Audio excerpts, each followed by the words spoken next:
His distinctive voice is heard on radio regularly. He's been a TV and magazine doctor and written books focusing on family medical advice. And on top of his Member of the Order of Australia award, in 2017 he was announced as a New South Wales Senior Australian of the Year. I'm talking about Dr James Wright, who has just celebrated his 90th birthday. But that's not his real name. This is Signs of the Times Radio with Kent Kingston.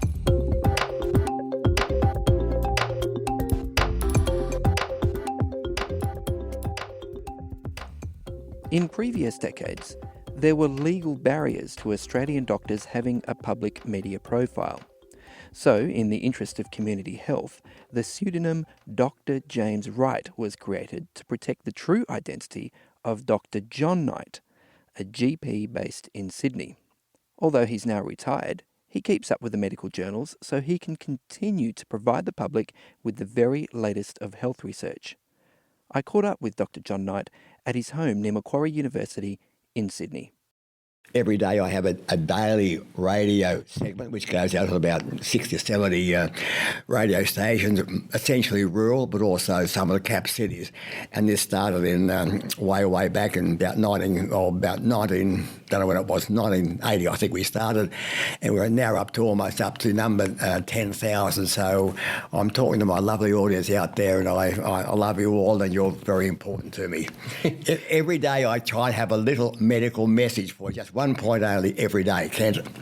Yep, and such as what sort of medical messages do you generally emphasise? Well, that's a stupid question, isn't it?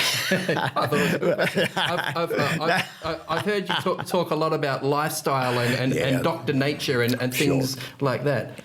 Well, matter of fact, when you have a little message every day, it's only a short one, and I try and say one positive thing per day. Like if I have a cold, well, a simple method is to do this 1, 2, 3, 4, and that is my message, my 60-second message for that day. So each day we have a different topic, and over a period of time you can cover literally thousands of topics. Sure, and there was also television, wasn't there? Was it Kerry Ann Kennelly you were on TV with? Well, the television, I think, started in 1970, I think it was.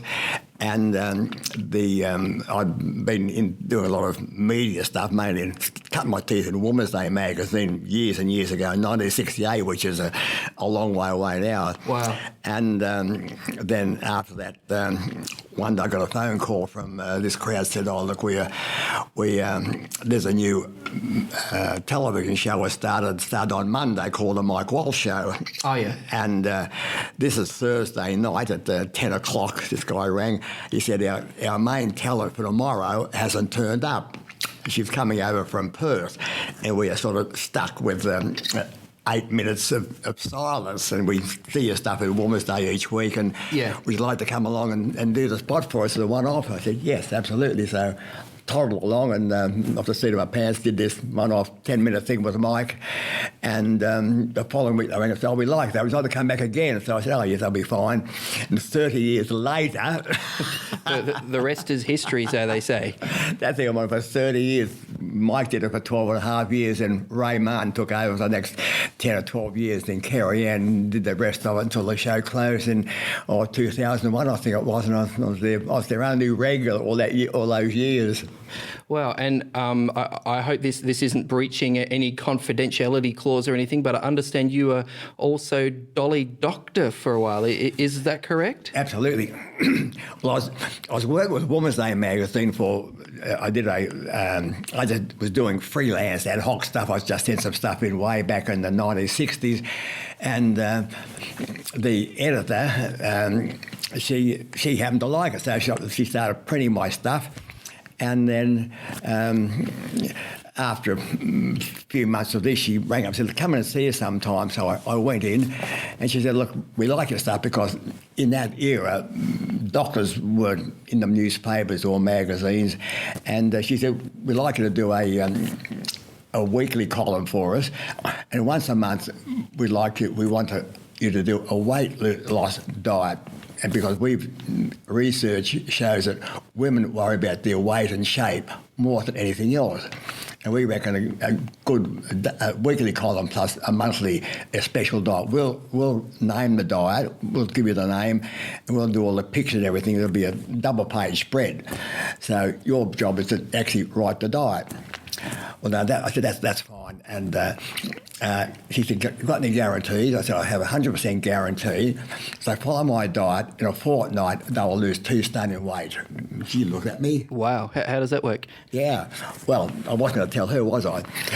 I'd done my own research, and I knew from experience that if anybody marginally changed their food intake for a fortnight, they'd guarantee to lose 2 stone in weight. Wow. Pretty compelling, isn't it? Yeah. And that sells magazines, mate. It sells magazines. Because I could give them that guarantee. And in our articles, we'd actually print a table for a fortnight. Today my weight is, and then the next 14 days what their weight was. At the end of the time, I say, you will now have lost 2 stone in weight. And they all did, 100%. Wow. Can you give us a little hint what the secret was there? Of course it was. If you change your diet, your food intake, even marginally, doesn't matter what it is, any diet, doesn't matter what it is, you're not eating less or more, you're just sticking to just different food. What you lose is 2 stone in water. It's nothing to do with fat. You just lose water. For 2 weeks, you lose your 2 stone and you achieve your goal. And we don't say what's happening after that because you get back to you stick to your routine, and after a month you're back to where you were. Well, kind of. Anyway, I'm starting to wonder if you're part of the problem or part of the solution. I'm part of both. Anyhow, they built their circulation from 250,000, that's not bad in itself, but they built it up largely with their weight reducing program in general to 1 million. They reached the same as the Australian Women's Weekly, which I was also working for under a different name, I might add. Wow, well, that is incredible. So your media career continues to this day because your spots are still being played on radio today. Oh yeah, absolutely, yeah. Yeah. We do a daily thing now. We're up to a number of 10,000, I think it is. So yeah. Goodness, and I had the privilege a few years back of having you regularly a regular guest on a TV program I was involved in. That was a brilliant program. It was a really, really good program. And I look at it every time I was able to, which not very often, but I used to look at it and loved it. Yeah, so your whole program was good, was fine. Yeah, you're very kind. Flattery will get you everywhere. That's what I'm happening. That's what I'm hoping. What happened to that? Is it still going or what? No, it's wound up now, and I'm focusing on Signs of the Times magazine now. So yeah, that's pretty special. But I do remember that. After one of those shoots that we did together, and we looked at the tape later, and we could see there was a little bit of a lump just there on your neck. You remember that, do you? Yes. Wow. If you go back on the videotape, you can actually see it. Wow. And I believe that was the same day that your son asked you the question, "Hey, Dad, what's that lump on your neck? Can you tell us what happened there?" Absolutely. Well, doctors don't like lumps in the neck because they shouldn't be there. Yeah. So I raced off to my friendly doctor who looks after me in general, and he said, "Oh, that's not good. We'll get some things done." So that night, a rat-a-tat-tat on my fax machine, and a thing comes out with my name on top. You have a squamous cell carcinoma or cancer of the throat, which grows like mad and kills very quickly. So that was facing me. Horrible thought. So throat cancer is often associated with smoking, isn't it? Oh, absolutely, yes. I've never smoked in my life, never drank in my life. I'm a vegetarian, as you know, and good, clean living, and I'm an older bloke. And this thing turned up out of the blue. It was absolutely dreadful. The treat was even worse. The treat was an unbelievable nightmare. You're talking chemotherapy and radiotherapy? Yeah, all that. I was treated as a public patient in the Royal Prince Alfred Hospital, one of the best hospitals in the world. And they couldn't have treated me better. Their radiotherapy every day for 30 days and chemotherapy. It just so happened a new anti-cancer drug had just been invented, and I was one of the first patients to have it at Prince Albert Hospital, so I was lucky in that respect. God was very good, kind to me. So that was that, and I had this cancer. If you don't have it treated quickly, it can kill you within 6 months. So I was most grateful to be treated by as I said, as a public patient, Royal Prince Albert Hospital, one of the best in the world. And with this treatment, you lose all your skin from the top of your head down to about your navel. No skin there at all. Goodness. Absolutely agony. My lovely wife who was a nurse, spent 2 hours a day dressing this great hunk of meat. And bit by bit, the cancer germs were all killed and the skin regrew and I was over it. Wow, that must have been a sort of a journey through the valley of the shadow of death, I guess you could say. Absolutely. Well, that was that, and you wouldn't believe it. I've had my own general practice for nearly 60 years, and I've never seen a patient get cancer twice in different areas, unrelated. One of the most heartbreaking moments in your article in this month's Science magazine, Doc, is you given the all clear from hospital. You were still pretty frail, I think, in a wheelchair at the time, but you were home, went to bed. That night it was a sense of celebration that you'd finally beaten this cancer. But the next morning you woke up, alive and healthy and healed, but your dear wife, Noreen, didn't. That must have been pretty horrific. Yeah, weird. She'd spent all this time doing my dressings every day. She'd trained as a nurse at the Sandwich, just up the road from where we are now. And she's such a loving, beautiful lady. And I think that she passed away and I'm still here years later, 4 years later, 6 years later. Yeah, no, that must have been hard. And so I guess you were in the wheelchair, you were very frail physically still, and then emotionally on top of it. What did it take to sort of recover from that, to climb out of that? Oh, well, you shake your head and say, well, life moves on. You've got to move on with it. So you bury your wife and shed a tear, and then you've got to worry about what's ahead of you. Yeah, well, practical issues. Yeah, well, I trust my doctors and all the things that they did. I did, and had a good hospital and good guys, and that was that. With all this stuff, I've been brought up in the Christian belief, and of course, when you're brought up as a Christian, you sort of have faith as a higher power up there. We happen to call him God or Jesus or whatever word you like. And I was, as a child, was brought up that God's there to heal his children. I believed it, and my friends prayed, I prayed, and I got over it. So how's that for an answer to prayer? It is pretty incredible. And absolutely. Do you have a hope that you'll see Noreen again? Oh, absolutely, there's no doubt about it. I believe in the hereafter in some form or other. I'm not quite sure how. There's various ideas around, but I have enough faith to believe that, we're going to catch up again in a better land. We like to call it heaven or earth made new or whatever word you like to use. Yeah, I firmly believe in that. Yeah. Yeah, it's not really what you call it that matters. It's who's going to be there, isn't it? Absolutely, yeah. Yeah. Now, I'm wondering about another aspect of your life. And you want to talk about cancer number 2? Yeah. I do want to get to that, but I just wanted to talk about something else just first before we get there, because we're here in a lovely unit here in near Macquarie University in Sydney, and this whole complex of the aged care complex of independent living units and supported living units is something that you and your family and a team around you actually developed in the first place, the Mediaid Foundation. Can you tell us a little bit about that? Yeah, it was when I was a young doctor. I worked in the country for a few years until I earned enough money to come to Sydney, buy a house, and I set up a shop as a GP in a shop front. And then that's where I used to see patients. I started off from zero. I saw 3 patients the first day, and the thing eventually built up to quite a busy practice. I was there for 60 years, actually. Wow. But the guy next door, he was a real estate agent, and I got to know him as a nice, friendly guy. And one day he said, Doc, he said, there's no money in being a GP. I said, thank you. He said, I'll show you how to make money. And so he had a bit of a talk to me. And he said, "If you got, do you have X dollars in the bank?" I said, "Oh yeah, I got that." He said, "All right, I'll show you how to make money. Not being a GP, but getting involved in real estate." And then I said, "Okay, that's fine." So next day he came with a bit of paper to sign here. So I signed there, total trust. And then I said, what have I done? He said, "You just bought a block of land." I said, "Oh, thank you.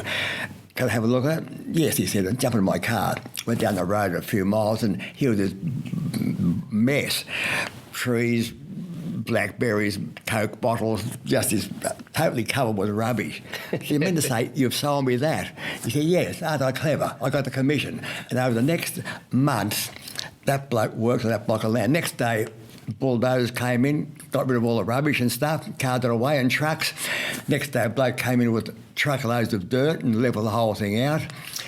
Next day, a bloke came with seed, sprinkled it all over the place. And then next day, a bloke came in and put a picket fence all around it. Next day, a bloke came in and painted it white. That night, it rained.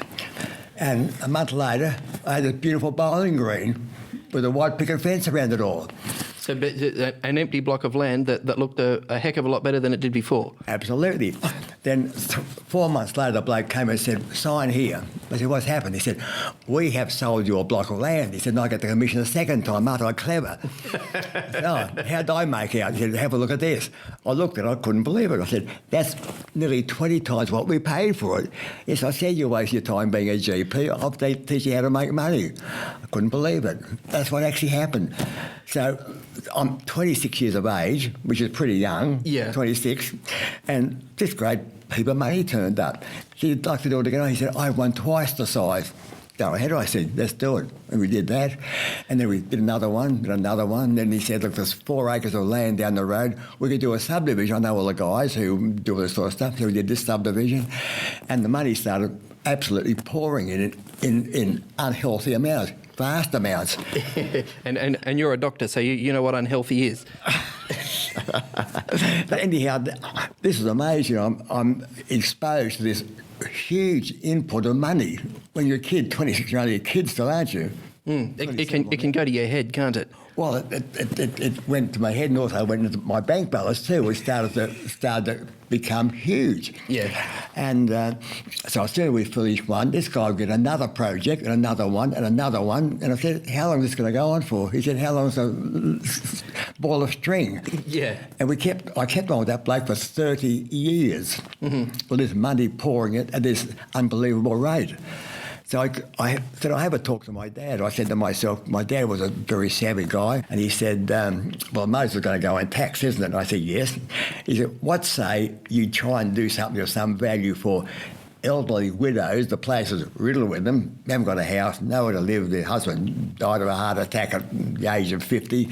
He said that heaps of these women around the place who need help.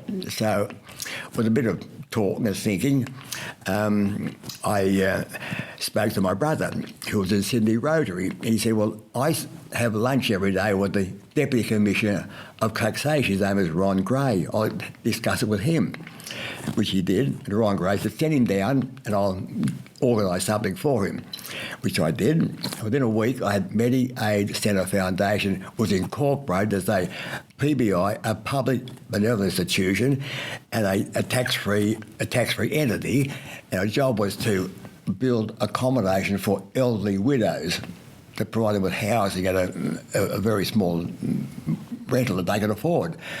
So we're killing all sorts of birds with the same stone. So within a week, I've got my foundation up and running, well funded.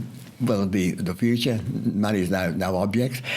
And so I'm into the building scene also by this time with this guy. And you were avoiding a lot of tax. And I wasn't paying tax. How's that?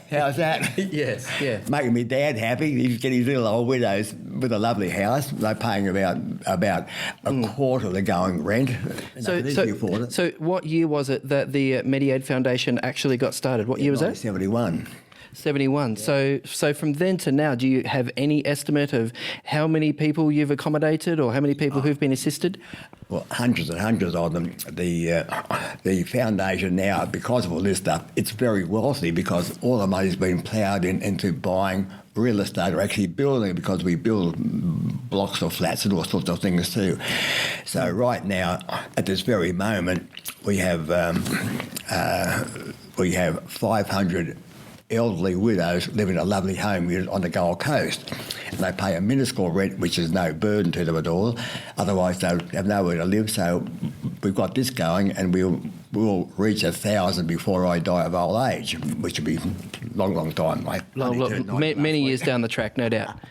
So the foundation is well funded into the future, and we just keep on doing this week after week after week after week, and we love doing it. And my son David, he goes to Service Paradise and buys another home unit every fortnight. So this is the plan for the future. My son, he'll take over from me eventually, keep the place going. Goodness, no, that's incredible that you've managed to help so many people. I mean, a lot of people just would have kept the money and bought a bigger yacht or whatever. But I get seasick. But yeah, I take my hat off to you for the amount of people you helped, and it's sort of ironic, or some people would say it's karma maybe that here you are sitting in a unit in one of these centres yourself as you're getting older. Yeah, it's an enormous amount of satisfaction. And my dad was the chaplain at the Santa Warunga, which is a private hospital, and so he used to see a lot of people having a tough time and whatnot. And he always used to say, the person who's giving something really in the long term gets more out of it. The recipient, the giver, gets more than the givee, in a sense. And it's true, because these people come along and say, I've now got a lovely house thanks to you, and I can afford it, and I'm very happy.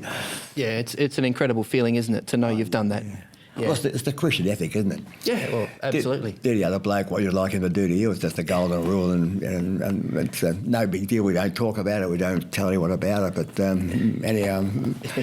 No, good on you. Now, you've mentioned a couple of times you've had round 2 with cancer, and this is just recent. So, because I remember you saying after the first lot, you said, if I ever get cancer again, it's no more chemo for me, just kiss me goodbye, you said. But you've gone through a second lot. Tell us about that. Well, it's amazing what happens in life. I have an older brother who was a doctor, a good GP, and he got bowel cancer and died at the age of 62, which is very young. Yeah. That was in the colonoscopy days, before they had all these gears where they could check the bowel. So it was all I had were X-rays, which are not very good. His was missed, and he died of cancer at 62, which is very, very young. So that means that every 2 or 3 years we have a colonoscopy, which is now available, and they can pick up these things very early. So if you're clear, they say, I'll come back in 3 years' time. Anyhow, the last time I saw the doctor, he said 3 years' time, that's fine. Then I was going at there, he said, look, because of your brother, I suggest you come back in a year's time. I said, oh, okay, go back in a year's time. Well, you wouldn't believe it. There's a nasty little cancer sitting inside my bowel. Goodness. You can't believe it, can you? No. And you seem to be just shocked by the fact that you could get it twice. You say you haven't seen it that often. Never. I saw 35 patients a day for 60 years, never saw it happen. And then it happens to me. And the bowel cancer bloke, he said that, it's a horrible little cancer, no symptoms. You've got to be examined by the colonoscopic examination. So we put me in and underwent surgery, and so I'm cured of that now. So that's wow. Strange. And I've spent my life in the media, as you know, talking healthy lifestyle, and I've never smoked in my life, never drank in my life, never drank alcohol, been a vegetarian, correct weight, all the standard things. I meet them, not overweight, exercise daily, and all this sort of stuff, and all these bad things happen to me, but I'm still here, and that's the main thing. And fortunately, I give God the thanks, because, did he heal me? People say, how can you say God heals you of cancer? Well, I say, well, he doesn't heal you directly, he heals you indirectly. He makes the doctors available, machines and all their gear available, so that, the end point is you finally get better. So you can keep on praising God and saying, I'm the luckiest bloke in the world. Depends what your attitude is, isn't it? Yeah. I mean, sometimes it's hard to answer those questions, but it's certainly not hard to be grateful, is it, when it works out? Well, I'm simple enough to believe that if I prayed, all my friends prayed for me, which I with the Christian upbringing, we believe in prayer, don't we? Yeah. Sometimes they're answered, sometimes they're not. In my case, my prayers were answered, so I'm most grateful bloke out, and that's life, and I'm here talking to you, Ken. Yeah, that's great. All my predators out there, for goodness, all my listeners, have a colonoscopy done, please. Doesn't matter, any time from the age of 40 on, because if cancer gets you, it can be very nasty indeed, and yeah, it could be the end of you, but get done regularly. Yeah, don't tell me that, Doc. I'm 43. I was having to put that off for a bit longer. No.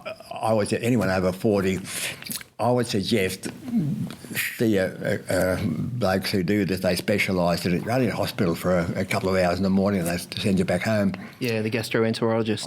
I'll give you a referral. Won't cost you anything. You're too kind. Your article is you actually wrote it pushing 90 and still going. Oh, yeah. But since that time you've actually turned 90. So happy birthday, well done. Oh, thank you so much. I turned 90 on December 12. December 12 was Frank Sinatra's birthday also, but he's a lot older than me. He's long since left us. Well, so you're old blue eyes now, eh? You've taken on the mantle. Absolutely. So I'm a happy bloke. I'm 90, and I still do a radio segment every day, which goes on a lot of stations, and I still write for newspapers and all sorts of things, and I do a thing on a current affair or this or that every now and then, and enjoy life and take a positive approach, and who knows, I just won't wake up one morning, I hope, like my lovely wife. That'd be your preferred way to go, would it? Yeah, it would be actually. Then when I die, instead of being buried, I'm going to Sydney University. I hate seeing dead bodies being thrown in the hole in the ground or cooked at the crematorium. When university students learning how to become a doctor, they've got to learn how to their way around a body, so they use them for dissection purpose. So I'll be there. I have my little box number there is KNI007.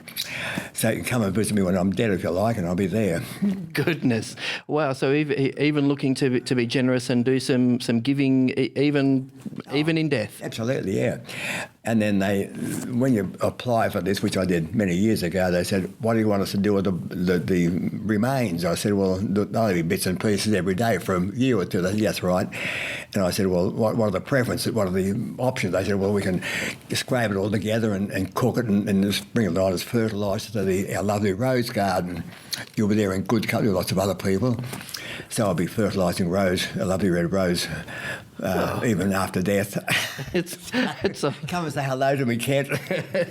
it's a lovely thing. Come and pick a rose and think of old Dr. John Knight. I love that. Look, you're incredibly positive, and I'm really impressed, with all you've done for so many people over the years, and it's a privilege to chat with you and to be a friend, and all the best for the years to come. Okay, goodbye everybody. Love you all, and just stick around, because I hope to be around for another 10 years. My mum lived to 100, so I've got good genes. Today's episode was based on an article appearing in this month's Signs of the Times magazine. A subscription is just $26 for 11 issues a year. To find out more, visit signsofthetimes.org.au. Signs of the Times has been published in Australia since 1886 and is proudly produced by Adventist Media. This is an Adventist Media podcast.